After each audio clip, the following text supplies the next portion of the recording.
Olá, boa tarde. Estima-se que no Brasil mais de 2.000 famílias têm optado por não matricular seus filhos na escola. Elas acreditam em outras formas de preparar crianças e jovens para uma existência independente e feliz. É a chamada desescolarização. A reportagem é da Rede Minas. Esta cena parece comum. A mãe ajudando o filho com as lições escolares. Mas aqui é diferente. Rosália, na verdade, é a professora de Lucas. O menino não vai mais à escola. Há 3 anos, a família abriu mão do ensino tradicional e optou por educá-lo em casa. Crendo que a responsabilidade da formação dos nossos filhos é nossa, nós decidimos assumir também a formação intelectual, porque não estava atendendo na escola, enquanto ele estava na escola, as nossas expectativas, nem as expectativas dele. E vendo outras famílias praticando a educação domiciliar, nós vimos os resultados e decidimos por fazer o mesmo. Eu fico mais tempo com minha mãe e com meu pai e também eu tenho mais liberdade de estudo. No Brasil, Minas é o que mais tem famílias que educam filhos em casa. Uma pesquisa que ouviu mais de 60 pais em 12 estados apontou que quase 60% moram em cidades mineiras. Por aqui já são cerca de 200 famílias adotando esse método.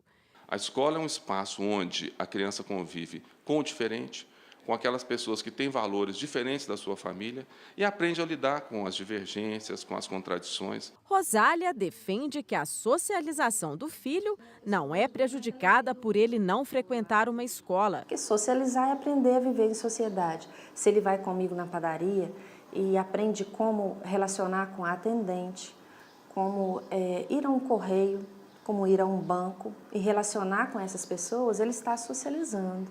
Além disso, ela, que é pedagoga, procura ir além do cronograma curricular das escolas e não segue apenas livros indicados pelo MEC. Na hora de educar o filho, o desenvolvimento individual dele é respeitado e até jogos são usados como método de aprendizagem. Eu tinha até medo de perguntar para a professora o que eu queria fazer, mas para minha mãe não tenho, porque minha mãe, né? Para falar sobre a desescolarização e a educação domiciliar, recebemos a educadora Ana Tomás e a filósofa Carla Ferro, pesquisadora sobre ética e educação. E você também pode participar da nossa conversa com as suas perguntas e comentários, pode ser pelo Facebook e também pelo Twitter, os endereços aparecem na sua tela.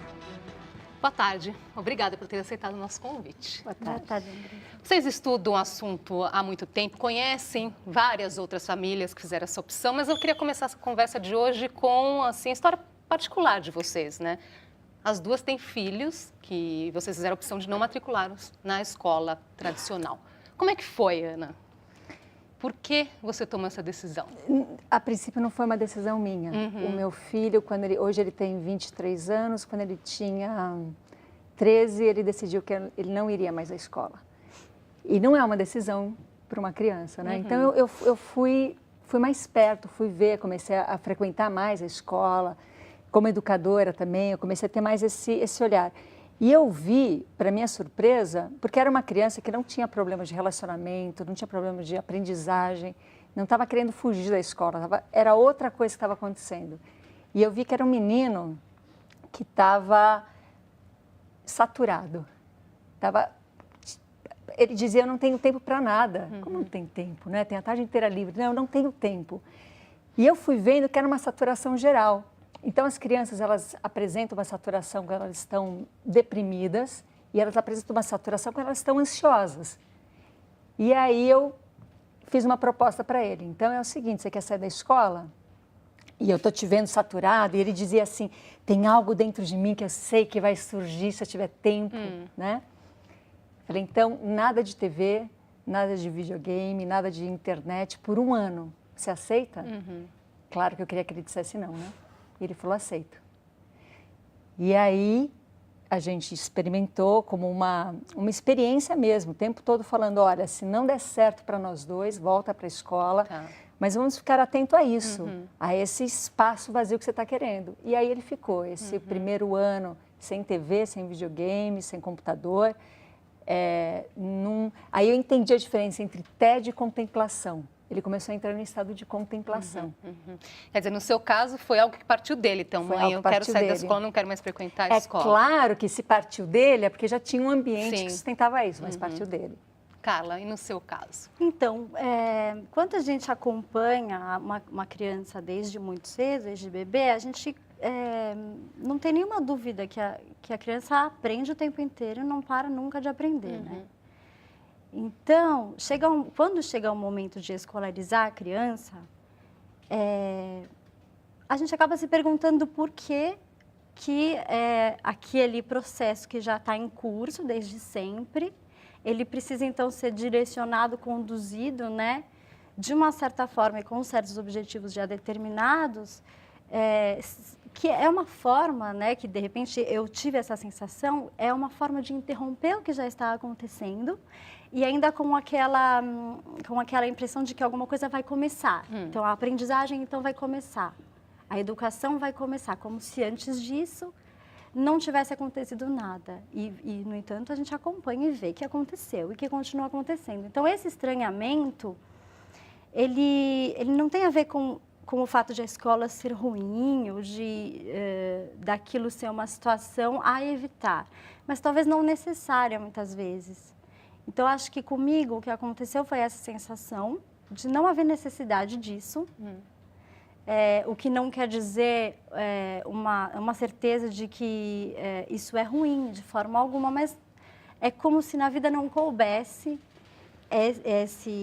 essa forma de aprender, essa institucionalização, e isso significasse uma redução do que já está acontecendo. Então, Agora, quando assim. as famílias fazem essa opção de não matricular seus filhos na escola, a partir daí quais são os outros caminhos? Porque nós vimos ali na reportagem, a mãe ali, ela é pedagoga, a Ana é educadora. E quando os pais não têm essa formação, como é que se dá Então, isso? quem é pedagogo e quem é educadora vai ter que esquecer muita coisa para poder bancar essa história.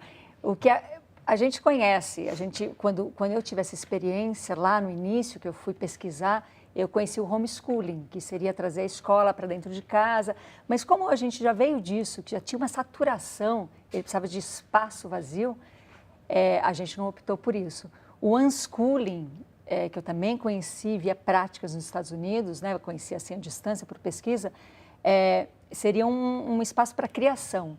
Como é que aquela família vai resolver isso? Só para a gente entender, né? então, são dois caminhos aí para quem não são conhecidos e estudados, para quem não coloca os filhos na escola. Um é levar esse mesmo aprendizado, a escola para dentro de casa, por meio de professores, material didático, seria ou isso? os próprios pais, né? Ou os próprios pais. E a outra? E a outra você vai precisar criar.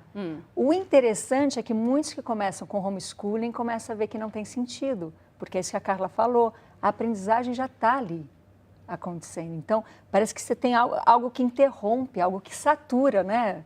Ao invés de desenvolver. Então, quem não tem, quem tem essa especialidade, né? Quem é da educação vai ter que esquecer muita coisa e quem não vai ter que criar uma conexão, se já não tem, vai ter que desenvolver uma relação com os filhos. Vai ter que, é uma mudança muito maior, uma mudança de vida. É uma mudança da maneira de pensar, de sentir, de agir na vida. Quer dizer, é um tema muito novo para a maioria das pessoas, né? Levando em consideração que a maioria dos alunos estão matriculados aí nas escolas. Então, como é que funciona na prática? Vocês falam muito de uma aprendizagem livre, que é natural.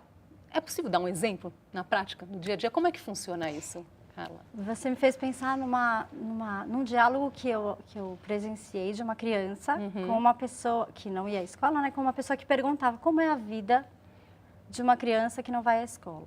Aí a criança respondeu, é normal, eu danço, eu brinco, eu não faço judô, eu não vou à escola. Simples. E aí a pessoa falou, mas e quando você crescer? Aí a criança disse, bom, aí eu não vou mais caber nesse vestido. Quer dizer, é uma coisa tão presente para a criança que é muito difícil a gente imaginar que modelo é esse, porque não tem, né? Então, os exemplos são a própria vida. O que acontece no dia a dia é o contexto do aprendizado, não só da criança, mas das pessoas que estão ali em volta, né? Então, é realmente mais simples do que parece, ao mesmo tempo que tem uma complexidade importante em relação ao que está disponível para a gente no mundo, na cidade, em casa, com os amigos, né? Isso é que determina um pouco. Por isso que como muda a gente nossa vai vida, viver. né? Por isso que a gente Muda a nossa começa, vida. muda a vida familiar, muda a vida da vizinhança, a vida na cidade. Agora, quando vocês tomaram essa opção, em nenhum momento veio um receio, assim, receio mesmo, será que eu estou tomando a decisão correta para o futuro dos meus filhos, né? Claro, é uma atualização constante, porque eu fui escolarizada, eu vejo um monte de crianças, mas como a mudança é maior, você começa a parar de comparar, por exemplo. Você sai da competição, você sai da comparação. Então, você começa a ver as crianças de uma maneira singular e não dizendo, minha filha ainda não aprendeu o que aquela criança aprendeu, né? Então, isso, nesse ponto de vista, vai desaparecendo. Agora, a questão é da responsabilidade, porque são pais que estão assumindo uma responsabilidade. Então, é claro, você tem que pensar a respeito, né? Agora, não é pensar na dúvida, põe, não põe, testa a escola, não. Mas é pensar no maior, como está meu filho, o que está acontecendo com ele? Porque até em casa, você pode começar a reproduzir aquilo que você não gostaria que tivesse na escola, né? Que seria interromper a aprendizagem da criança para, numa segurança, numa insegurança sua, querer que a criança prove para você que está dando certo, né?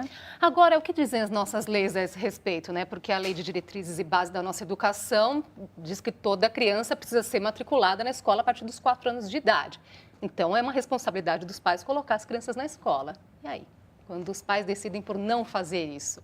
A pergunta que se faz, eles estão fora da lei? Então, Carla, como é que funciona? Então, aí a gente tem... É um assunto bem amplo, na verdade, porque tem a ver com o conceito de educação, que a gente entende por educação. Então, o direito à educação é um direito, não só no Brasil como reconhecido e garantido por tratados internacionais, mas o que é essa educação? Então, se a gente considera que a educação é equivalente à escolarização, então a gente tem uma lei que determina a escolarização obrigatória, mas o direito é o direito à educação. Então, precisa problematizar o conceito de educação. As coisas não estão dadas assim tão prontas e evidentes na lei. Tudo é objeto de discussão e de vivenciar em sociedade, em comunidade. Então, atualmente, não existe lei no Brasil que proíba expressamente a educação fora da escola. Embora o ensino seja considerado obrigatório, não só por leis infraconstitucionais, né, como a LDB e o ECA, mas por tratados internacionais também. O ensino não quer dizer escolarização. Então, a gente tem, neste momento, no Brasil, uma situação não definida. Tem, inclusive, um projeto de lei que está tramitando, está na Câmara, nesse momento, para regularizar essa questão do ensino domiciliar. Né? Que aí seria especificamente o ensino domiciliar, com critérios específicos de reprodução do processo escolar fora da escola. Então, também não é algo que definiria as condições de todas as pessoas que estão fora da escola, porque, como a gente acabou de conversar, muitas pessoas não estão recusando a escola, e sim o modo todo de relação que inclui E na prática, como tem sido, Ana, nesses seus anos aí de experiência com essas famílias? Alguma delas já passou por uma situação difícil? Porque eu imagino que vocês respondem a muitos questionamentos, não é? Então, acho que tudo depende de como você está lidando com as coisas, né? Eu posso dizer que nesses mais de 10 anos dessa experiência vivida, eu só ouço agradecimentos, elogios. Ai, que coragem, que lindo, que bom ver essas crianças se desenvolvendo tão plenamente.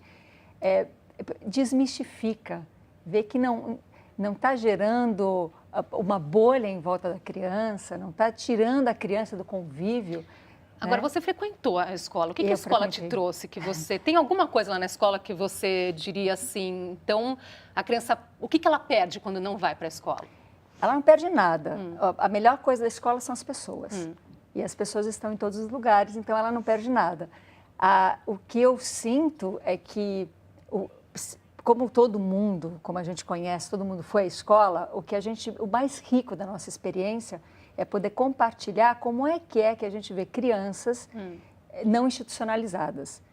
Para que, inclusive, a escola, para quem quiser seguir esse modelo, possa ter uma outra visão, que já está um pouco restrita. Então, por exemplo, acreditar que a criança aprende a ler e escrever da maneira que se acredita.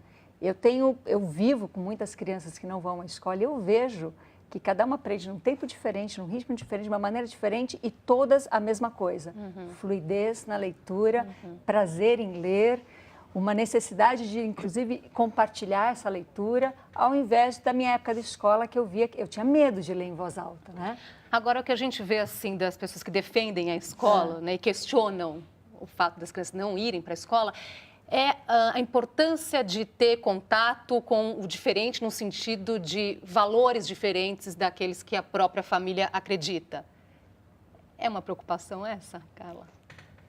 Na verdade, não é uma preocupação que faz parte dessa perspectiva do lado de fora da escola. Porque o que se faz fora da escola é exatamente isso, né? Você acaba precisando muito, dependendo, inclusive, dos encontros que você pode fazer e das diferenças. Mas das diferenças no sentido mesmo não escolar, porque não são diferenças de funções, não são diferenças etárias, são diferenças de pessoas, né? Você precisa de uma diversidade, uma multiplicidade de afetos e de tipos de pessoas em volta de você. A gente sente isso. E na escola, o que a gente encontra é algo bastante organizado. E essa diferença que parece existir na escola, ela até existe, mas ela é categorizada. Então, você acaba convivendo com mais pessoas iguais e a diferença é uma diferença de função, na verdade, né? Do que com a diversidade que você encontrou do lado de fora. Então, eu não vejo isso como uma preocupação de forma alguma. Vou fazer uma pausinha aqui na nossa conversa. Tem perguntas chegando que eu vou passar para vocês daqui a pouquinho. Até já.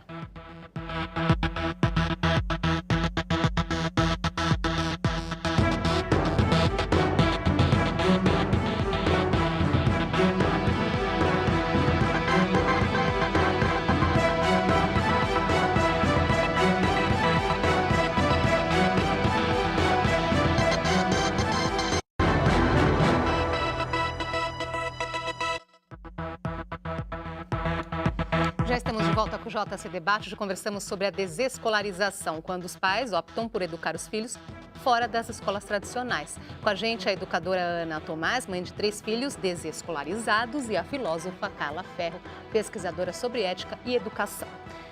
Antes de voltar aqui para a nossa conversa, vamos mostrar mais um exemplo, que é a do Davi Nunes, que deixou de frequentar a escola aos 14 anos por decisão do pai, que estava insatisfeito com a educação dele. O Davi conversou com a gente via Skype. Quando meu pai tirou a gente da escola, né, eu pensei que ele ia importar aquele modelo escolar de professor e aluno para dentro de casa. Então eu pensei que ele mesmo ia me dar as aulas, né, que ia ter uma lousa dentro do meu quarto e que ia ter um horário bem definido, mas na verdade não. Né, eu aprendia pelos livros, né, fazia algumas aulas com professores particulares, né, algumas matérias, né, que eu me interessava, eu mesmo procurava na internet, comprava cursos para poder aprender. Quando eu me interessei pela área de informática, né, eu comecei com 15 anos, com 14, 15 anos, e aí eu comecei a desenvolver alguns projetos, né, nos meus cursos e descobri que dava para eu, né, ganhar dinheiro com isso, né, dava para tornar daquilo uma profissão. O ramo que eu escolhi profissionalmente, né, eu consigo ser competente profissionalmente sem precisar passar por uma faculdade. Com a tecnologia, né, possibilitou novas profissões que nem existiam antes e hoje estão, né, e hoje existem. Então, acho que as pessoas têm que se desprender um pouco desse paradigma do século passado de essa educação em massa, industrial. Tá aí, né, mais um exemplo, Davi contando a história pra gente, mas ele conta também que o pai dele foi denunciado pelo Conselho Tutelar quando os filhos deixaram de frequentar a escola, teve que pagar multa, depois, mais tarde, o processo foi arquivado e a família toda não se arrepende e tem certeza que essa foi a melhor decisão. E o Davi conta aí que na área dele, informática, não teve essa necessidade da faculdade, né, mas a gente se pergunta em outras áreas, Ana, como medicina, direito, engenharia, como preparar essa criança, esse jovem para enfrentar um vestibular? Eu acho que a crise vai muito além disso. Então, você vê que hoje em dia parece que a faculdade, a universidade não está atualizada com as necessidades. Então, a minha formação de educadora aconteceu muito mais fora da universidade do que dentro dela, né? Então, hoje, o meu filho que brinca, ele falou, se hoje um engenheiro quer ser engenheiro, sentir a alma de engenheiro, ele não pode ir para uma faculdade de engenharia e continuar construindo as coisas que estão indo ante o sistema, né? Carros que poluem, ou um arquiteto não pode construir o tipo de casa que a gente está vivendo, enfim, o pensamento já é outro. Mas o vestibular pede ali, né, certas coisas técnicas, mas que o trabalho precisa ter não. sido estudado. O trabalho não precisa mais da coisa técnica. Então, hoje, você vê, inclusive, práticas como de medicina. Existem pessoas altamente qualificadas e seriamente desenvolvendo a medicina que aprendeu algo fora da universidade. Aprendeu por uma atualização dessa profissão, né? Então, eu acho que a universidade ela vai se repensar, ela está se repensando, né? Então, não sei se isso é uma questão para a criança de hoje em dia pensar ainda na universidade, que a gente não tem ideia do que vai acontecer mais para frente, né? Agora, os pais, o que eles devem se perguntar antes de ir para essa opção? Porque eu imagino que seja mais trabalhoso. Sim, sem dúvida. Essa responsabilidade. Sim, mas é uma responsabilidade, nesse caso, compartilhada. A partir desse momento em que você percebe que você não consegue delegar a uma instituição esse papel de educadora e, ao mesmo tempo, você não pode assumir sozinha, né? De uma maneira mesmo familiar, seria muito solitário. A educação talvez seja uma coisa que cabe a todos nós e em relação a todos nós, né? Então, eu acho que não diria nem que se trata de uma decisão isso, de não escolarizar uma criança. É a vida que se dá de uma forma, né? As relações se dão de uma forma que a escolarização eventualmente deformaria. Então, não se trata de uma decisão necessariamente bem pensada e com todo aquele cálculo que a gente está acostumado a fazer para a nossa vida. O cálculo ele não fica necessário quando as condições estão ali, entendeu? A Relois, que via Facebook, ela fala, eu acho corajoso não matricular o filho na escola. Mas eu acredito que famílias de classe menos privilegiada não têm essa possibilidade. Eu tive uma experiência incrível, reveladora. Nesse processo todo, lá em Piracaia, onde eu moro, apareceu uma possibilidade de eu fazer um trabalho dentro de uma escola rural. A escola era uma escola rural, fora do circuito, não tinha nenhum tipo de fiscalização ali acontecendo. Eu comecei um trabalho com essa educadora, com a professora, e acabou estendendo e a gente desescolarizou essa escola. De uma maneira, foi tão natural que a gente esqueceu até de contar para a direção da escola que estava acontecendo isso, mas enfim, o que aconteceu foi que durante um ano, essas crianças, filhas de pessoas não alfabetizadas, com um nível socioeconômico né, ali comprometido, eram crianças que, quando elas estavam ali num ambiente desescolarizado, quer dizer o quê? Elas estavam nas relações, elas se desenvolveram de uma maneira tão grande que até os pais vieram falar, nunca imaginei que meu filho ia aprender a ler e escrever como aprendeu a ler e escrever. O que vocês estão fazendo? Então, não é um processo para alguém privilegiado, é um processo para a criança, para qualquer criança. Agora, é claro que o ambiente é bem importante. E você precisa querer ter esse trabalho. Né? Agora, é uma decisão, a criança não tem autonomia para fazer essa opção, não é, Carla? Ela não pode cobrar isso futuramente dos pais? Como que pode? Então, pensar no que pode acontecer ainda no futuro. Bom, sempre pode, né? Em qualquer situação. Indo para a escola ou não, sempre é possível que a gente olhe para trás e fale, puxa, ali eu tomei tal caminho bom... Mas acho que tem a ver com esse processo de desescolarização, que não tem a ver com uma criança não ir para a escola, e sim com a gente, talvez, se colocar no lugar onde a gente está e no tempo em que a gente está e sentir que as coisas que você está fazendo, elas estão realmente em conexão com o que faz sentido para você naquele momento. Assim, não tem muito como depois você ter um arrependimento, porque o seu caminho foi sendo construído, não foi? É diferente você visar um objetivo e se orientar para aquele, ou você construir a sua vida, né? A Pamela Alves aqui, meu cunhado tem 19 anos, esse ano foi aprovado em 5 universidades públicas para cursar medicina e ele conta que ele nunca frequentou a escola e teve uma vida normal. Aqui está aparecendo as imagens, né, do projeto Amalaia, no município de Piracaia, né, Ana, que você coordena lá. Então, vamos dar uma palavrinha final? Porque a gente estava comentando, Ana, que você não representa aqui nenhuma instituição, né, defende apenas uma forma de pensar, que não é ser contra a escola, né? E não é um ativismo, não é um convite para que as pessoas tirem seus filhos da escola, mas sim é uma desmistificação de que estamos todos sentindo essa necessidade de uma mudança maior. E que a escola é só uma parte de tudo isso, mas é uma parte muito importante de tudo isso, e a gente está aí caminhando e trilhando. E como saber se essa criança está aprendendo?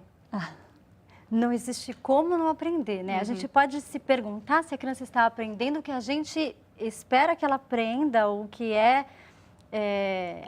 se ela está correspondendo a alguma expectativa. Mas aí, aí se é essa preocupação, eu acho que a escola até é um bom caminho, né? Eu acho que o mais importante disso tudo, de verdade, é poder se dar conta com muita leveza de que, apesar da escola ser o caminho atualmente de quase todas as pessoas, ele não é o único, né? Então, que não é necessário que a escola acabe para se poder ficar fora da escola e nem é necessário que ninguém esteja fora da escola de forma alguma para que se valide essa experiência escolar. Então, são maneiras, modos de viver e de estar no mundo que podem coexistir perfeitamente, se inspirar Vocês mutuamente. defendem aqui que haja essa liberdade de... Não é nenhuma questão de defender, porque ela existe, né? Ela já está. Assumir essa responsabilidade, né? Agradeço muito a participação de vocês aqui hoje com a gente e até uma próxima oportunidade. Até a próxima. Obrigada. Até a próxima. Obrigada. Obrigada pela sua companhia e boa tarde para você.